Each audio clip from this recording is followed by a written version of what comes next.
Triomphe Congo TV est une chaîne d'analyse politique, économique, sociale et culturelle. Congolais de partout, aimez votre chaîne, abonnez-vous, likez et activez la notification. Vous voulez avoir l'information? Triomphe TV. La République démocratique du Congo, c'est le plus grand pays d'Afrique centrale. Un territoire équivalent à plus de 4 fois celui de la France métropolitaine.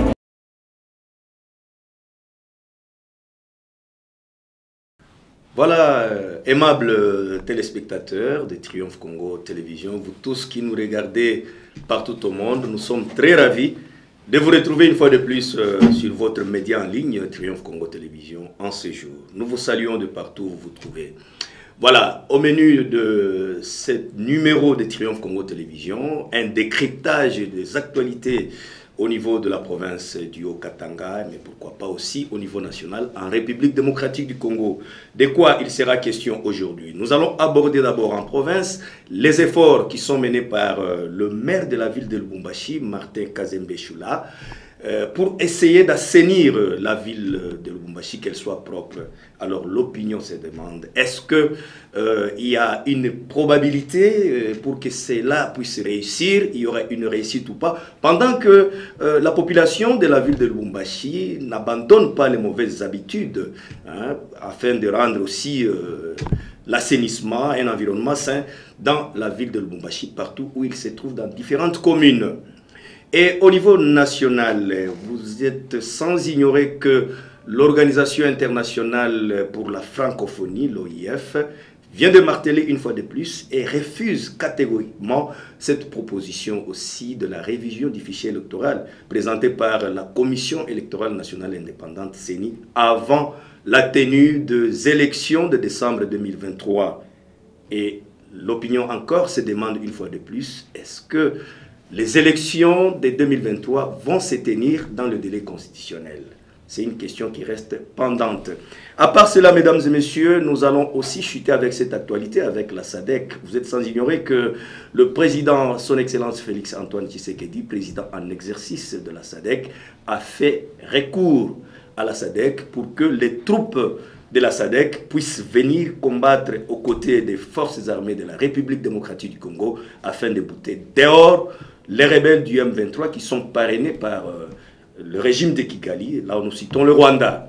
Alors l'on se demande encore quel impact sur cette guerre qui est à l'est de la République démocratique du Congo. Voilà un peu le menu de ce jour, mesdames et messieurs. Mais avant cela, j'aimerais vous demander une chose, de vous abonner massivement sur votre chaîne, de liker et surtout d'activer la cloche des notifications pour que vous puissiez recevoir toutes nos publications sur la page Facebook, sur Twitter, sur Instagram et même dans plusieurs groupes WhatsApp. Cela va nous encourager davantage pour que nous puissions vous faire un bon service. Je ne serai pas seul, mesdames et messieurs, au cours de ce numéro de Triomphe Congo Télévision. Je serai accompagné d'un invité. Il s'agit bien de M.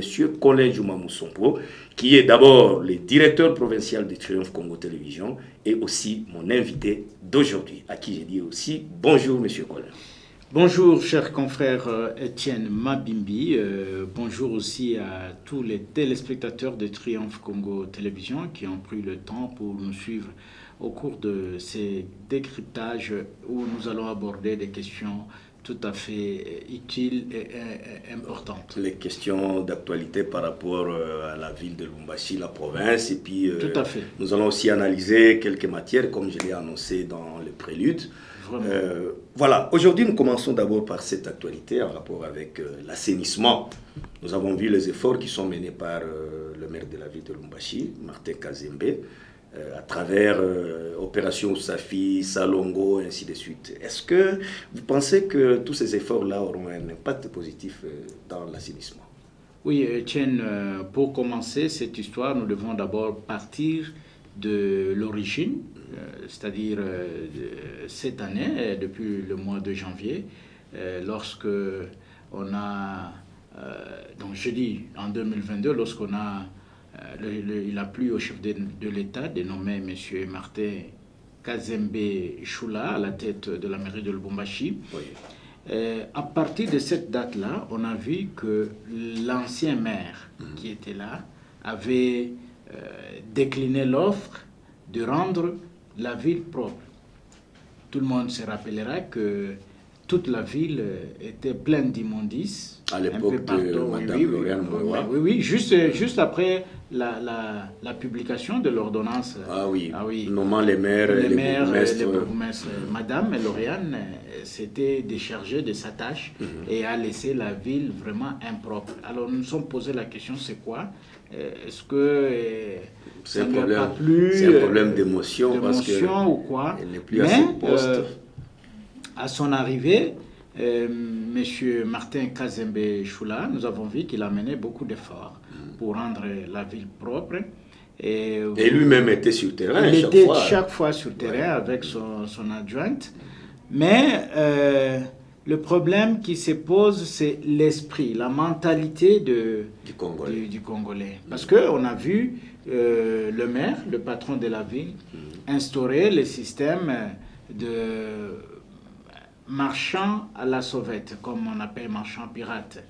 Et qu'il était prévu chaque fois, à partir de 18h, 17h30, ils entrent pour que la nuit, qu'ils puissent rassembler tout ce qu'ils ont jeté comme déchets à un seul endroit. Et les sachets, les bouteilles plastiques. Et le matin, dès le matin, il y a les véhicules de l'assainissement qui passent pour le ramassage de ces déchets. Et nous avons vu M. Martin Kazembe instaurer un système d'assainir la ville pendant la nuit. Il y avait des gens qui balayaient la ville pendant la nuit. Ça, ce sont des choses que nous devons encourager parce que depuis que la ville de Lubumbashi existe, il n'a jamais eu ces systèmes. C'est aussi un moyen de combattre le marchand pirate. Mais il se pose aussi, là aussi, se pose un problème. Ceux qui sont mis à la disposition de l'équipe de la brigade d'assainissement, est-ce qu'ont-ils la volonté de continuer cette tâche jusqu'au bout? Il y a ça, et de deux, c'est le problème des moyens. La mairie, aujourd'hui, nous savons, la présence de l'IGF est en train de bloquer tous les systèmes financiers au niveau de la province du Haut-Katanga. Les inspecteurs de l'IGF sont partout. Ils sont là depuis la nomination de bourgmestres. Oui, ça fait 3 mois. 4 jours après leur nomination. Ça fait 3 mois. Avant même l'installation des bourgmestres et des maires de la ville. Oui, mais ils ont instauré comme un système que rien ne peut échapper au budget précédent. C'est-à-dire, qu'est-ce que je voulais dire? Les anciens responsables des entités territoriales décentralisées, mais la mairie n'est pas une entité territoriale décentralisée.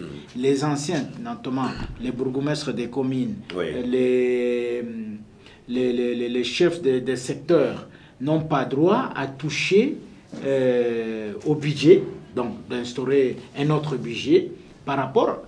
Donc les anciens ont voté un budget. Qu'ils ont laissé. Et l'IGF impose que ces nouveaux nominés doivent suivre le budget tracé par les prédécesseurs. Et le budget tracé par les prédécesseurs, à le voir, à l'analyser, c'est un budget qui ne permettra pas aux entités de bien fonctionner. Ce qui fait que la mairie aussi est affectée par la même situation où elle n'a pas vraiment de budget propre pour rendre ses tâches. Voilà la grande difficulté en ce qui concerne l'assainissement. Donc, quand il y a des immondices, il faut l'évacuation, d'abord le ramassage. Ça demande de moyens. Ça demande de moyens. Il faut du carburant, il faut les camions. J'ai vu que le maire a reçu un autre charroi qui permet des motocyclettes pour le ramassage toujours des immondices. Mais si vous entrez en profondeur, le manque de moyens. Le maire n'a pas assez de moyens. Qu'est-ce qui se passe? Est-ce que la ville de Lubumbashi restera propre dans les jours qui viennent?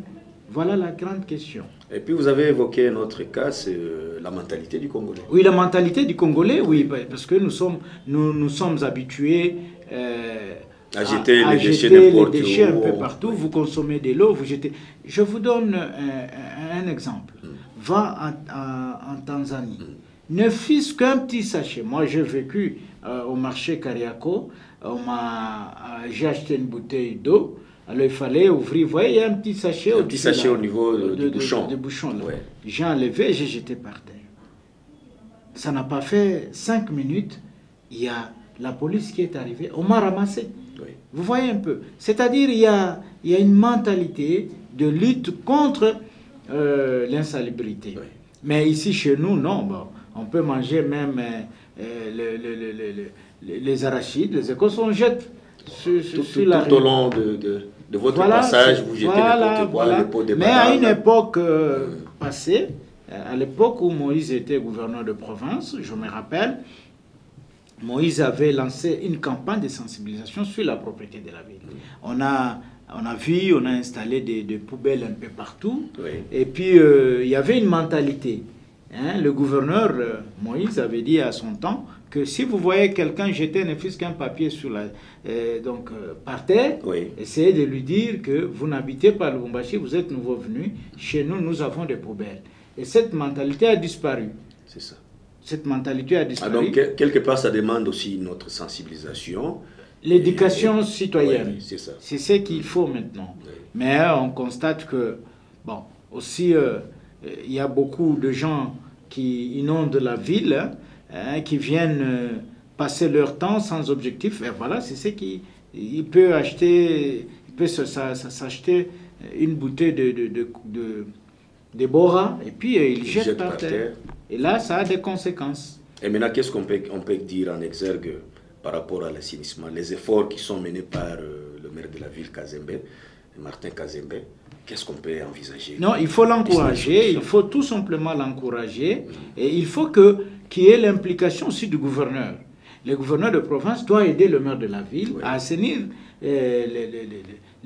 l'environnement. Oui. Parce que si on a quelqu'un, vous voyez, le maire d'abord, il est allé au campus, assainir le campus. Oui, nous avons vu avec les étudiants. Avec les étudiants, et il a laissé une brigade d'assainissement qui travaille en collaboration avec les autorités universitaires, vous voyez, mais les autorités académiques. Mais il y a un problème.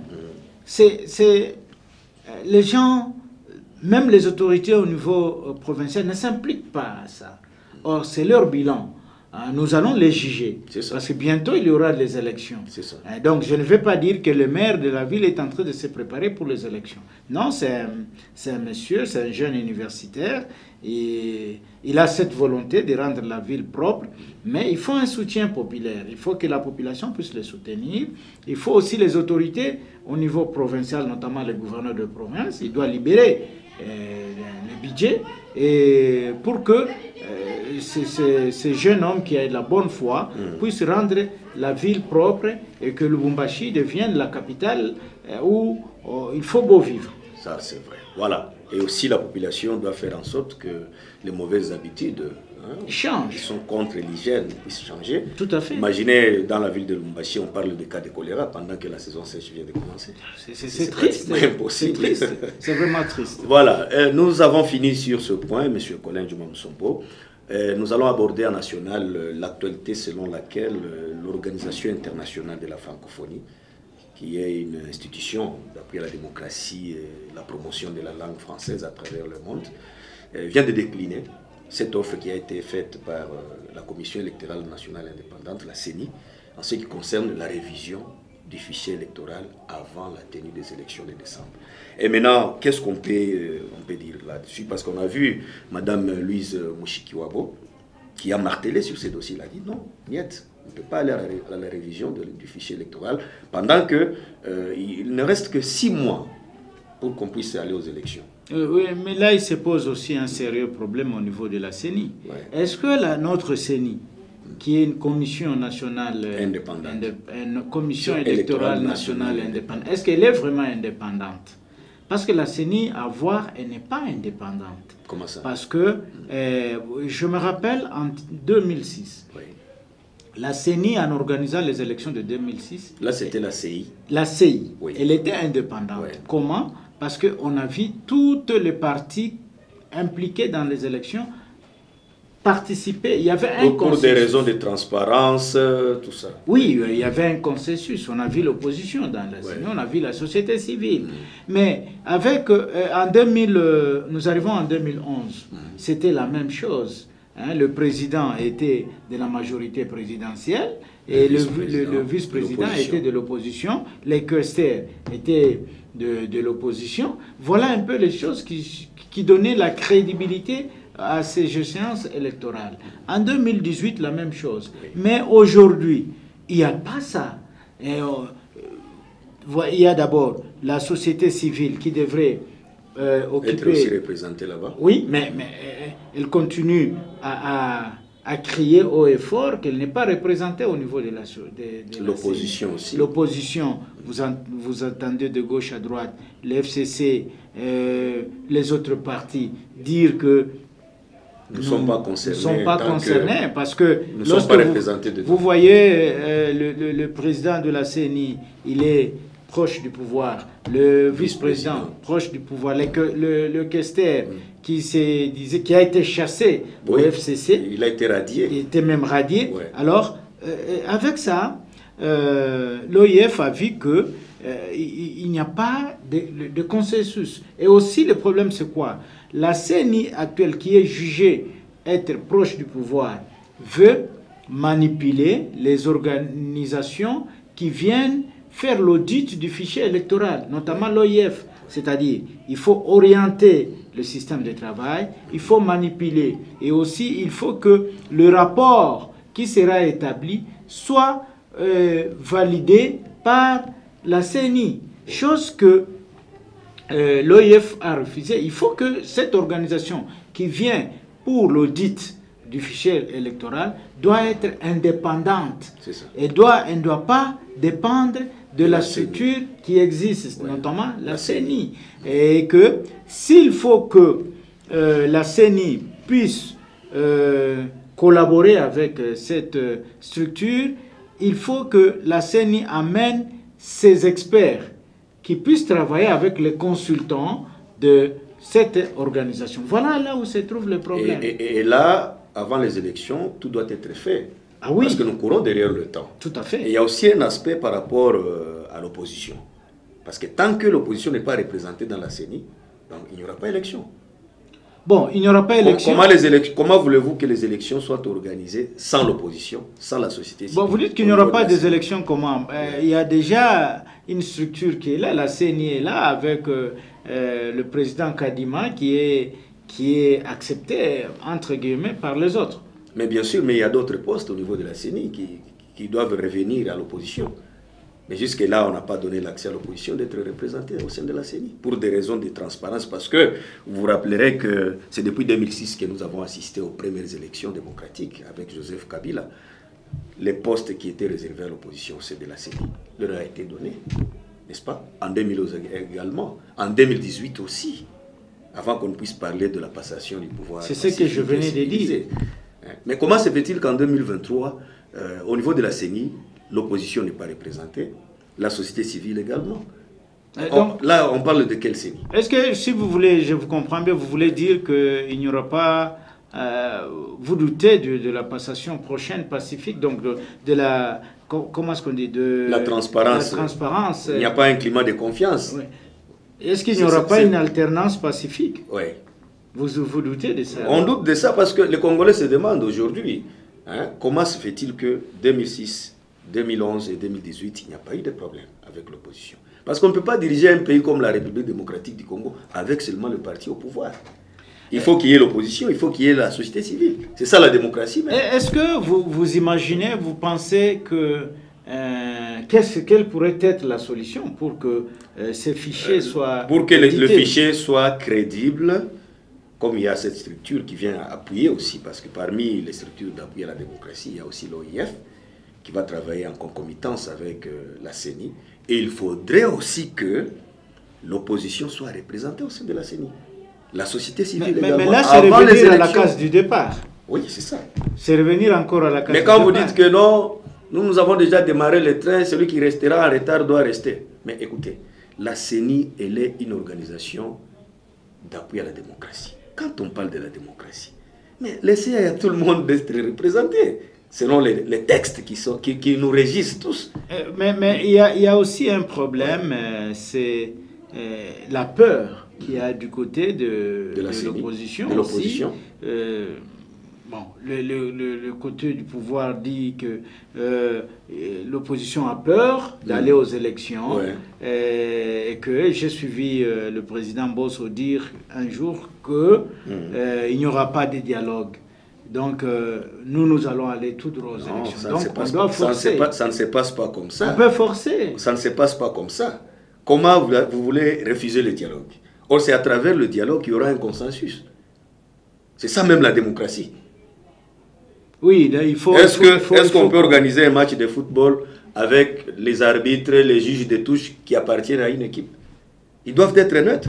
C'est la raison de neutralité, pour qu'il n'y ait pas contestation des résultats. Tout à fait, parce que de ce côté-là, l'audit du fichier va donner la confiance d'accepter entre les partis, d'accepter les listes électorales et d'accepter aussi le résultat qui proviendrait des échéances électorales. C'est ça aussi notre problème. Ça, le problème, mais en Afrique, tel qu'on connaît, les gens qui sont au pouvoir prennent beaucoup du temps pour faire le changement. Très peu de présidents acceptent de quitter les pouvoirs comme ça. Il faut toujours un processus. Mais sinon, notre pays a marqué l'histoire. Oui. On a vu un président sortant et un président entrant qui se sont passés les mains, chose qui n'a jamais existé en République démocratique du Congo. Voilà, pour moi, ce que je peux dire. Attendons voir ce que l'avenir nous réserve. Voilà, merci beaucoup. Moi, je pense que la CENI a encore du pain sur la planche. C'est question de faire un dialogue parce que nous courons derrière le temps afin que les élections puissent être organisées dans le délai constitutionnel comme les textes nous le disent. Voilà, nous abordons un autre sujet, c'est par là que nous allons atterrir.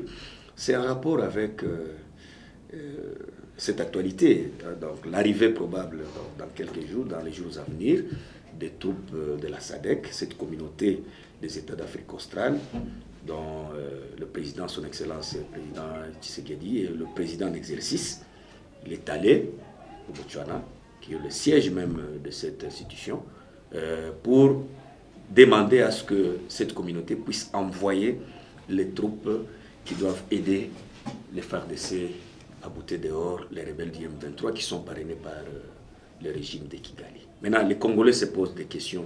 Quel sera l'impact encore de ces troupes de la SADC pendant qu'il y a d'abord les troupes onusiennes qui sont sur le sol congolais, il y a les troupes de la communauté des États d'Afrique de l'Est qui sont encore là-bas, et puis on doit encore augmenter les troupes de la SADC. Quel impact sur cette guerre? Est-ce que ça va prendre fin ou bien ça sera comment pendant que nous sommes dans une période préélectorale?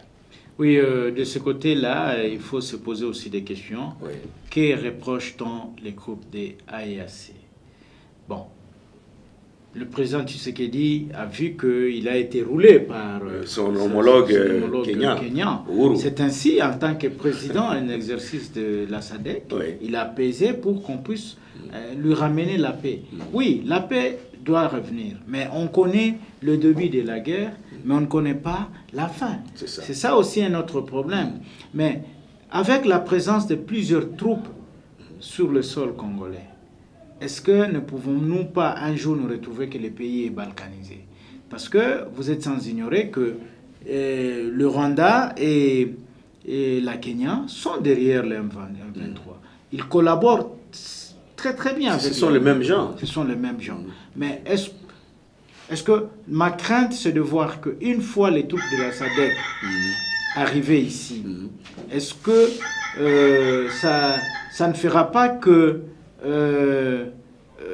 qu'on retrouve le Rwanda aussi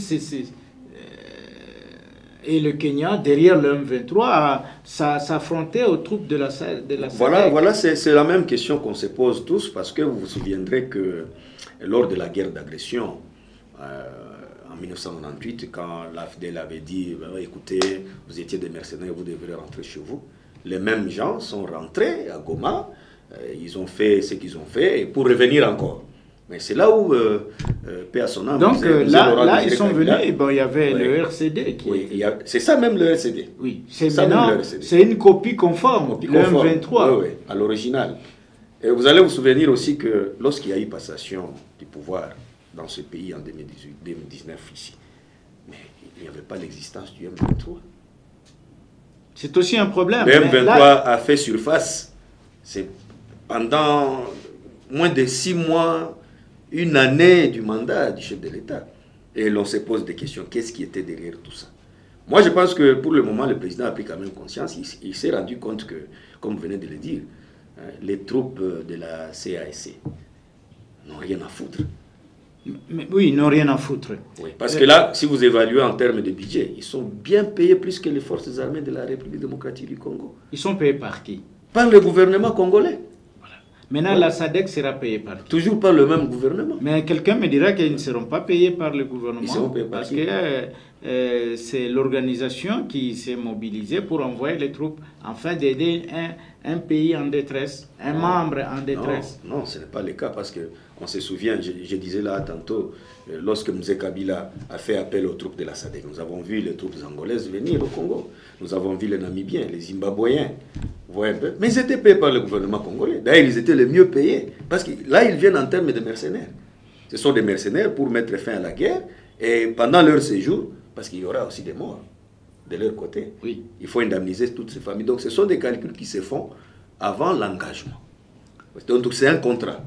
Bon, aussi, en dehors de ça, il y aura aussi un impact social très négatif. Oui. C'est-à-dire, les troupes qui viendront, on ne sait pas, ils feront combien de temps au Congo. Est-ce que les militaires qui feront partie de ces troupes ne vont pas se ruer sur nos sœurs, les Congolaises, pour créer encore un métissage. Nous avons vu à la MONUSCO. La MONUSCO aujourd'hui nous a laissé des hybrides. Oui. Les Uruguayens Oui. ont épousé nos sœurs. Il y a les Népalais qui ont mis au monde des enfants qui sont restés ici. Il y a les Béninois qui ont pris même nos sœurs qui sont allées avec au Bénin. C'est ça. Vous voyez, avec ça, avec la loi Tchani, qui est la proposition, la congolité. Mais ça sera très compliqué. Avec ça, l'avenir du pays, nous allons encore revenir sur le même cercle, donc le cercle vicieux. Donc, le problème qui est là, nous sommes vraiment poussés vers un chaos, mais nous ne pouvons rien faire. Il faut accepter. Il faut accepter pour qu'il y ait la paix. Nous prions pour que la paix puisse régner, parce que si les élections ne sont pas tenues dans les délais constitutionnels, ça sera encore plus pire. Tout à fait. Parce que notre pays, nous le connaissons bien, parce que l'histoire de ce pays appartient au fils du pays. Voilà pourquoi le chef de l'État a dû faire recours à la SADC. Pour que la SADC, avec cette force, on connaît que les Angolais, ce sont des grands combattants. Ce n'est pas n'importe quelle armée en Afrique. Afrique. Ils vont essayer de bouter le M23 dehors. Avec leurs parrains rwandais. Oui, et alors nous allons vivre en paix et organiser les bonnes élections. Imaginez, là, à l'est du pays, les gens ne partent pas à l'école comme il se doit. Ah oui, c'est ça, c'est aussi un problème. Les gens ne partent pas au champ comme il se doit. C'est aussi un grand problème. Même pour le problème de l'enrôlement ici, les gens n'ont pas encore de carte d'électeur de ce coin-là. C'est aussi un grand problème. Alors, je profite aussi pour dire que Noël Tchani, qui veut que le pays puisse être des pères et des mères, est-ce qu'il ne peut pas demander l'audience au chef de l'État pour lui expliquer les conséquences de sa loi? Parce que cette loi-là, sans vous cacher, c'est une loi qui ne va pas amener le bonheur pour l'avenir du pays. Elle ne sera pas salutaire. Elle ne sera pas salutaire. Oui. Parce que le Congo a 9 voisins, 9 pays voisins. Et si vous regardez bien, tous ces pays-là, si vous allez à Mokambo, vous allez voir qu'il y a des Zambiens et Zambiennes qui viennent passer le temps à Mokambo. Et le soir, ils rentrent chez eux. Oui. Même chose à Sakanya. Même chose à Kasumbalesa. À Dilolo. Même chose à Dilolo, là, c'est plus grave. Moi, j'ai été à Dilolo, j'ai vu des Angolais et Angolaises venir à Mouliro. À Ouvira. Il y a des Burundais qui entrent chaque jour. Et même à Bukavu, à Goma. Hein? Mais alors, lorsque vous voulez... Et du côté nord, à Isiro. À Isiro, vers le Soudan. Vers le Soudan. la République centrafricaine, à Guémena, Djouba, oui. et un peu partout là-bas. Oui. Les gens vivent de côte à côte. Mais aujourd'hui, vous venez des États-Unis où vous avez passé du temps et vous avez pris votre whisky et vous venez ici au Congo pour nous dire non, je vous propose, voilà la loi. Est-ce que cette loi, elle est salutaire pour Elle ne nous? sera pas salutaire. D'ailleurs, si, une loi impersonnelle. D'ailleurs, si on essaie un peu de voir bien sur cette question, vous allez vous rendre compte que même l'initiateur de cette loi n'a pas pris le temps de beaucoup réfléchir. Parce que d'abord, lui en tant que Congolais, des pères et des mères, il a des enfants qui sont issus d'une autre famille, américaine. Pourquoi prévoir une loi qui ne sera pas profitable à tes enfants? Mais ce qui est plus grave, donc là, il n'aime pas ses enfants. Et non parce seulement que ses enfants sont américains. Non seulement ça, ils n'auront pas d'héritage ici. Non seulement ça, cette loi est trop personnelle. Oui. On ne vise qu'une seule personne. C'est laquelle? On vise Moïse Katumbi. On ne devons pas nous voiler la face. Mais pourquoi avoir peur de ces messieurs-là? Bon, c'est un grand, oui. c'est un costaud en politique, parce que quand on regarde vraiment l'avenir de ces pays, Moïse se retrouve un peu partout. Il a cultivé plus de c'est pas 4000 hectares, 5000, 150 000 hectares de la farine de maïs. Il cultive les bananeraies, il a les champs de coton. Pendant ce temps ici où nous vivons dans une crise alimentaire, pourquoi lui aussi ne veut pas envoyer ces histoires ici? Mais on le bloque. On le bloque. Il a tendu la main au gouverneur. Même la Kachobwe? Oui, il a tendu la main au gouverneur pour demander qu'il puisse envoyer la farine et que les prix puissent baisser. On a fait la sourde oreille. On a fait la sourde oreille. Comme qui dirait, c'était pendant la campagne électorale. Ah bon. On ne voit que le mal. On ne voit que le mal. Or, nous souffrons. Aujourd'hui, je vous dis que la population souffre. Il faut circuler dans la ville de Lubumbashi, voir comment les gens sont en train de trépasser leur temps de vivre. Le Thompson, là, le petit Thompson, on commence à les couper par trois. Par quatre. Par quatre. Dans une famille. Par quatre. Ça, c'est un calvaire. C'est un calvaire. Et les gens commencent à manger les patates douces pour survivre, et les maniocs. Où est-ce que nous allons? Je vois que ma crainte, c'est de voir que dans les jours à venir à Lubumbashi, il y aura une malnutrition sévère. Parce qu'il y a ce changement d'habitude alimentaire. Et je profite aussi pour lancer ce message de condoléances à l'un de nous qui est parti. C'est M. Jean Moussangampiri qui s'adonnait à l'agriculture ici à Lubumbashi. Il a cultivé des tonnes et des tonnes de maïs. Bon, paix à son âme, il est parti. Voilà ce qui se passe, la vie de Lubumbashi. C'est devenu difficile de vivre à Lubumbashi. Vraiment, c'est devenu difficile de vivre, mesdames et messieurs. Nous sommes arrivés pratiquement à la fin de notre entretien de ce jour dans ce décryptage des actualités en province et au niveau national. Merci aussi à notre invité, M. Colin Djumomsombo. Je vous ai rappelé qu'il est le directeur provincial au niveau de la province du Haut-Katanga. Il est le directeur provincial de Triomphe Congo Télévision et en même temps journaliste. Oui, merci M. Etienne. J'espère que ça ne sera pas la dernière fois. Oui. Cette émission n'est pas seulement destinée aux journalistes que nous sommes. Elle est aussi destinée aux hommes politiques qui veulent avoir une visibilité. Et elle est aussi destinée aux hommes d'affaires qui veulent aussi avoir une certaine visibilité de leurs actions. Alors, l'émission est là.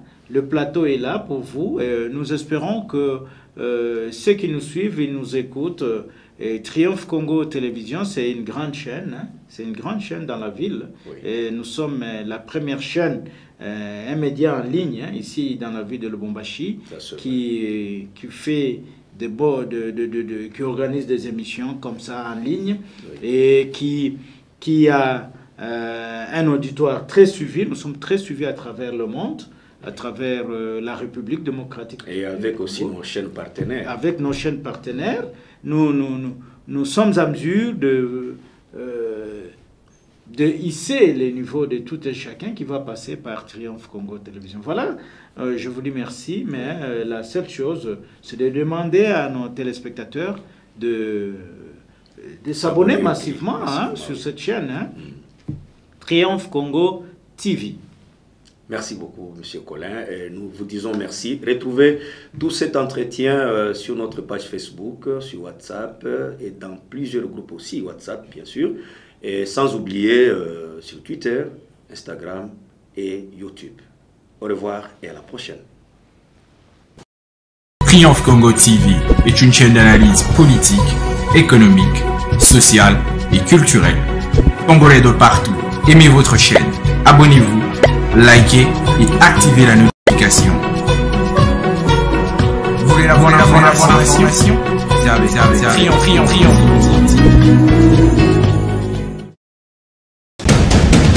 La République démocratique du Congo, c'est le plus grand pays d'Afrique.